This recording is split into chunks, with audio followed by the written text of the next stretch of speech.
Good morning, it's Friday the 21st of August 2020. Welcome back to the best On Ground Weekday Kickoff. I'm your host Pete Fairbairn, and as always I'm joined by one of the country's top sports journalists.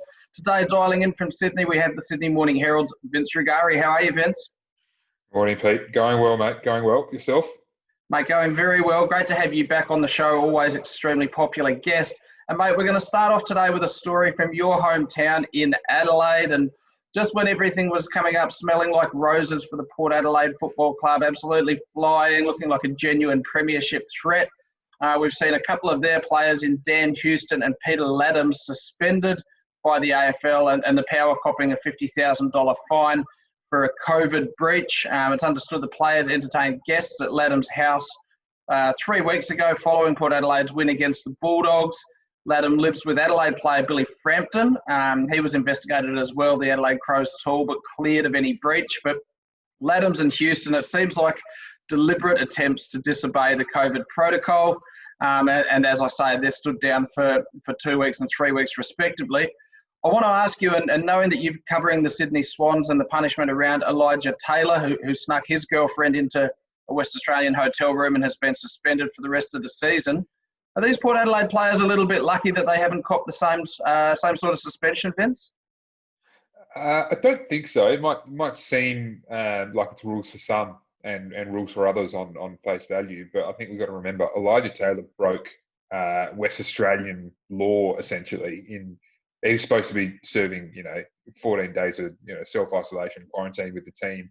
That's quite different to what's happened here, which is two blokes breaking AFL protocols only, really. And I think that's the only reason for the discrepancy in the punishment. The fine is the same to Port Adelaide. So it's 50,000, half suspended and half going to their soft cap next year, which is a big, the same as the Swans, and a big impact at a time when the AFL was forcing clubs to spend less on football department money and all that sort of stuff. So it's disappointing. It's not good.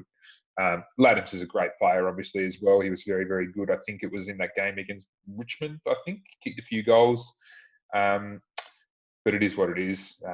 We'll have to cope without him as a Port Adelaide fan. And it's not the sort of thing you want to see. It's pretty immature from both these blokes. But, mate, I feel like everyone's buried the lead here. The real story here is the fact that there's a Port player and a Crows player still living together. Now, I know Billy Frampton was obviously on the Port Adelaide list last year and got traded to the Crows in the off-season, which is, a rarity as it is. That hardly ever happens that players play for both South Australian clubs, because anyone who's spent time in South Australia knows how spicy that rivalry is. But it's quite surprising, actually, that both clubs are okay with it. It'd be really interesting to know what that household is like during showdown week, that's for sure. Yeah, and I also know a situation of a Melbourne Rebels player and a Melbourne Storm player, both Queenslanders, who live together down there. And I wonder how many disagreements they have about the different rules within the household and who gets to decide what set of laws that they're going to adhere to. So great point you make there, Vince. And speaking of a hybrid rugby league, rugby union situation, that coincidentally, talk about a killer segue, that takes us to our next story from Brent Reid in The Australian today. And sing it from the rooftops, Vince, the hybrid dream is dead. NRL Chief Executive Andrew Abdo has officially sounded the death knell on a landmark bid to have Rugby League's Australian national team, the Kangaroos, play against New Zealand's rugby union superstars, the All Blacks, this year, informing club bosses that the plan has failed to win the support of the ARL Commission. Dean Lonergan, the promoter, was the architect of a proposal that would have seen these two champion teams face off. We didn't even get to the point of knowing exactly what rules would be in place. Would it be rugby league for a half, rugby union for a half, or some sort of hybrid combination of both? Respective organisations were to receive $8 million apiece as a sweetener. There are all sorts of storylines along this. Wayne Bennett and Mal Meninga, they were all for it. There was uproar within elements of the Australian rugby union community that that why would the Kangaroos want to play the All Blacks and not the Wallabies? From my perspective, Vince, I'll be completely honest, I've thought it's been a load of hogwash completely throughout. It completely undermines both games, and I'm not surprised to see it not going ahead. But the caveat in Brent Reid's article is that Lonergan, the main reason he doesn't want it to proceed is because it needs to happen with full stadiums and state government backings and the like. So he's going to wheel it out again next year and try and make it happen in 2021, provided COVID goes away. Do we really have to go through this nonsense again next year, Vince? It'll never happen, will it? Look, I mean, I never thought a global pandemic would put us all back on our asses, but here we are. It's a weird time, and you don't know what's going to happen really in the world, and that you have to extend that to sport. I mean, it sounds ridiculous. It sounds like the kind of thing that gets wheeled out every 2 or 3 years for some, interesting stories, and then gets put back on the shelf. Do we have to go through it again next year? Probably. Knowing Dean Lonergan from my time up north, back in your hood, Pete, when I was covering Jeff Horn's rise to prominence, Dean Lonergan puts things on the table that sound ridiculous at first, but he wheels them over the line. There's a bit of a Landis about him sometimes, I reckon. Like when he floated the prospect of Jeff Horn versus Manny Pacquiao at Suncorp Stadium the first time, I think everyone was like, "Mate, you're off your rocker." And people are probably thinking about that sort of thing here again. It sounds insane, but the people who he's apparently got on side with this, that's a fair effort. It's obviously not going to happen this time around. It may never happen, but when you've got a bloke like this trying to make something like this happen, then I wouldn't write it off 100%, especially at a time when international sport is obviously crippled until we get a vaccine. Sports are going to be looking at, different ways of producing content. This is one of those ones that it'll happen at some point, I reckon. It's just going to take, quite a few planets aligning for it to happen. But he gets things done, Lonergan, sometimes, even when you think there's just absolutely no chance in hell. So I wouldn't write it off just yet. And to your point, although I might not be that supportive of it, one of the kind of byproducts of the pandemic is that exhibition matches or games of sport that don't necessarily have a competition or 3 points or a knockout element riding on them probably will have greater prominence than ever before, as long as it's great theatre, a great spectacle, puts bums on seats, and importantly, puts money in the bank. I think organisations are going to be more willing to explore those types of opportunities. We move to our third story this morning. It comes from Peter Lawler in The Australian, of course, the esteemed cricket writer. He's been speaking with Australian cricket coach Justin Langer. That's ahead of the men's Australian cricket team taking a squad of 21 to the UK this Sunday for 3 T20 internationals and 3 one-day internationals against the old enemy.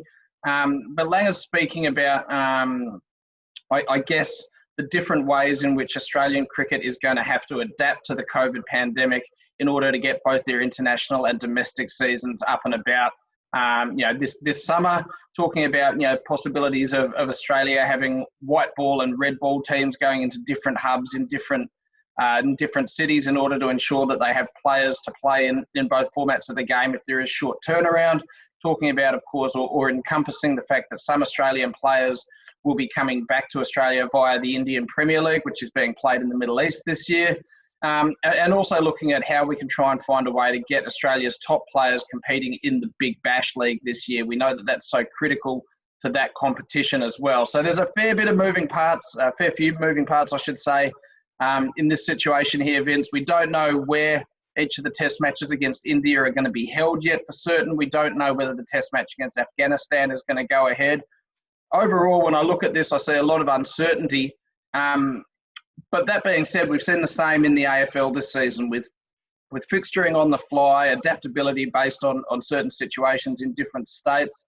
Is cricket going to need to take a leaf out of the AFL's book and be really open to things happening and changing on pretty short notice? Definitely. This is just the way things are at the moment, unfortunately. Cricket will have the added complexity of people coming from overseas, foreign teams sending players overseas and trying to deal with those uncertainties at that same time. It is what it is at the moment, and in fact, it just reinforces what a messed up world we live in and how messed up it's going to be for a while, because we've sort of gotten through this year in sport thinking the AFL, NRL, the other football codes, they're managing through. We found a solution. It's all hubs, and at some point next year we'll go back to normal, I feel like, is the thought that everyone's had in their heads. But it's not going to be that way. And cricket, obviously, this summer there's no vaccine, so summer's going to have to be played. All the summer sports in bubbles, which is it's feasible in the short term. But when you start thinking about, okay, what happens after this summer? So then we've got the AFL and NRL back. They're going to have to start paying potentially for teams to be based in hubs again. And then it's at that point when you start wondering just how feasible it is to basically continue with sport under the current circumstances, because these things are costing sports millions of dollars to keep these competitions running. Cricket's about to cop their hit, but then you think, the Big Bash League, you're basically going to be getting, cricketers who, with the greatest respect, they're not world-class cricketers, all of them in the Big Bash League. In fact, I think I read another story this morning suggesting that because of the pandemic and the struggle in getting international talent to this country at the moment, there's going to be a lot of opportunities for grade cricketers and the like to actually play Big Bash League, right? So what you're doing is you're paying, assumedly, millions of dollars to put grade cricketers into a bubble for content, which makes sense, okay, but it feels like a thing you can only do in the short term, and yet the reality is quite clearly this is just going to have to be the way things are until the pandemic is knocked over and we get a vaccine. It's really, really, it's strange, just like everything else this year. It is, and we talk about, and to your point, a lot of people just assume things will be back to normal next year. We know our mates over the ditch were just celebrating 100 days without a positive test, and all of a sudden, we've got the city of Auckland in lockdown. We know how quickly things can change. We know, the competitions that have gone ahead this year, that's been in part to ensure that they could get their broadcasting revenue maintained, and they needed to get something away. That being said, it's costing the AFL, I believe, roughly $3 million a week to keep their players in hubs. That figure may have even changed over time. It's not going to be financially possible to continue to operate all of these competitions in the same vein as they have been this year in the years to come. Cricket will certainly need to be incredibly flexible this summer. Speaking about competitions that have gotten up and away, it's been a pretty good to watch festival of football if you're one of the small crowd who's been involved in watching the A-League over the last few weeks since that competition resumed. The broadcast numbers have been really disappointing, but there's been some great action on the field. We've seen, for all those who doubt the need for a finals series in that competition and would prefer it to be first past the post like most football leagues, I think Richard Hines and the ABC today has summed it up really well that Sydney FC's lack of form since the restart would have made that such an anticlimactic finish. They do finish on top of the table as we head into finals, but they are without a win in their last 5. We've seen the likes of Western United, Brisbane Roar, Melbourne City presenting threats and a finals race that wasn't over really until the penultimate round of fixtures, who would finish in that top 6. So there has been plenty of good football to watch in the A-League. And there's plenty of good stories to come this weekend with 2 elimination finals. Firstly, the distance derby between the Wellington Phoenix and Perth Glory. Of course, all matches being held at Bankwest Stadium. And then secondly, Brisbane Roar taking on Mark Ruden's Western United and Alessandro Diamanti, Bessart Berisha, Max Burgess and the crew on Sunday evening, which I think will be an absolute cracker. Vince, what are you looking forward to seeing over the next 8 days? Because we know that we're then going to get 2 prelims and a grand final in a short space of time. And who do you think wins the 2019-20 A-League grand final? I'm looking forward to everything, and I have absolutely no idea what's going to happen or who's going to win it, which is the beauty of the A-League most of the time, but particularly now. The playing field has clearly levelled out since the season resumed. Sydney FC don't have that ominous form about them that they did earlier in the year. And everyone's on a pretty even pegging, I reckon, which makes it pretty exciting. The A-League is, it's not the best league in the world. It's never going to be. But it is such a rewarding competition for people who want to get invested and come along for the ride, because crazy things happen. Great goals are scored. Some amazing personalities are doing the rounds in the A-League this year. There's some terrific storylines like Western United, who in their first season basically is footballing gypsies with no home ground, as they await the beginning of construction for their stadium in West Melbourne. Doing really well, playing probably the best football in the competition at the moment. So I see them as a massive threat. But you could make a case for just about every team in the top 6 at the moment, bar, I would imagine, Brisbane Roar, who are going okay, but I just don't see that next level in them, and the other team is Perth Glory, who I think have been pretty disappointing since the restart. But then again, they have a coach in Tony Popovich who knows how to get results at important times. So it's going to be a great final series. I know Richard talks about, football purists in the final series in his story this morning. I'm not one of those. I love the final series in the A-League. It's the way we do things here in Australia. I don't love the current final system where there is no double chance for the teams who finish 1 and 2. They just get a bye in the first round of fixtures, which is it's good for them. But that's not. This is more of a knockout cup to a final series, in my opinion. A final series should give those superior teams the opportunity to bounce back if they lose a game. Whereas if Sydney FC lose on Wednesday against whoever they play against, and that's it for them. So I'm not a big fan of the structure of the final series, but I am a big fan of the A-League finals, and I know that some crazy stuff's going to happen. That's for sure. So 5 o'clock Saturday for that Wellington Phoenix Perth Glory, 6 o'clock Sunday Western United versus the Brisbane Roar. Our final story today, we're going to stay in football, and I don't know if you've subscribed to The Athletic, but I have, and it's fantastic content for football fans. A story from Jack Pitt-Brooke there, looking at the second era of the Super Club, the clever ones versus the lazy ones. Of course, the biggest storyline in the Champions League, being played in a hub environment over in Europe, has been the elimination of Barcelona, absolutely dismantled by Bayern Munich to the score of 8-2. It was the first time in 24 years there was neither a Spanish nor an English team in the semi-finals of that competition. Bayern Munich getting through against Lyon, Paris Saint-Germain eliminating Red Bull Leipzig, and that's the final that we will see Monday morning our time. PSG, of course, have never won the Champions League, quite famously. Bayern Munich, well, they've been in the semi-finals 7 of the last 8 years, so it's familiar territory for them. This story looks at the dismantling of quality at Barcelona and how that club has invested really poorly in the transfer market and hasn't regenerated its squad enough in recent years. It then looks at the likes of Real Madrid and Juventus and these super clubs doing similarly, investing in big name players, paying huge transfer fees for the likes of, say, a Cristiano Ronaldo to head to Juventus, and how that isn't actually translating into success. We've also looked at some of the poor choices or interesting choices those clubs have perhaps made in regards to managerial appointments. We don't have heaps of time, Vince, but what's the most compelling storyline in the Champions League final this coming Monday and overall in European football at the moment? For the final, it's probably PSG, simply because they've never done it before. But it's a great story in The Athletic, which I'm also a subscriber to, and it touches on, I guess, the reasons why I'm not a European football obsessive as much as I should be as a football obsessive. It's because the Champions League has become it's almost the European Super League that we all feared might happen at a domestic level in Europe. The big teams own it, and that's the way it is. I mean, it was really depressing in some ways to think that one of the semi-finals pitted the state of Qatar versus the Red Bull Drinks Company in terms of the owners of those two clubs, which is, I mean, if you want another glimpse at the sort of dystopian times we live in, then that's definitely it.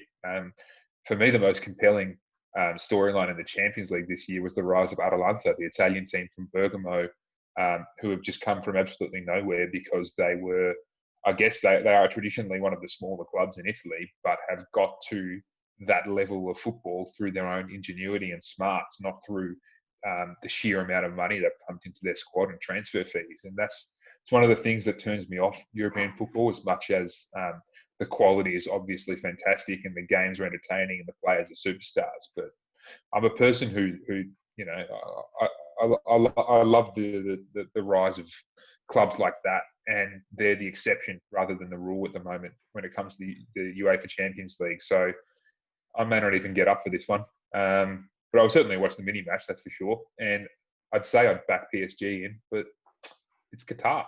Like, I don't hate Qatar, but there's no romance in it. It'll be a fascinating game for those who do get up and watch it. I've enjoyed seeing and reading about the evolution of Neymar as a footballer and becoming less of a selfish footballer as he desperately tries to take that PSG team to their first Champions League title. But as always, Vince, a fantastic look at that, and great to hear your thoughts on that. And Atlanta as well. I mean, a region just absolutely crippled by coronavirus as well. So, and playing such wonderful attacking football. Pleased to see that they will be back in the Champions League next year. We've gone slightly over, but there has been so much to talk about. And if you're a football fan now, Premier League fixtures are out. The transfer window is open. There is so much happening in that space. Vince, look forward to chatting with you again really soon on the Best On Ground Weekday Kickoff. Thanks so much for coming on. Pleasure, Pete. Good on you, mate. We'll see you on Monday. Looking forward to catching up with Julian Linden from the Daily Telegraph. Cheers.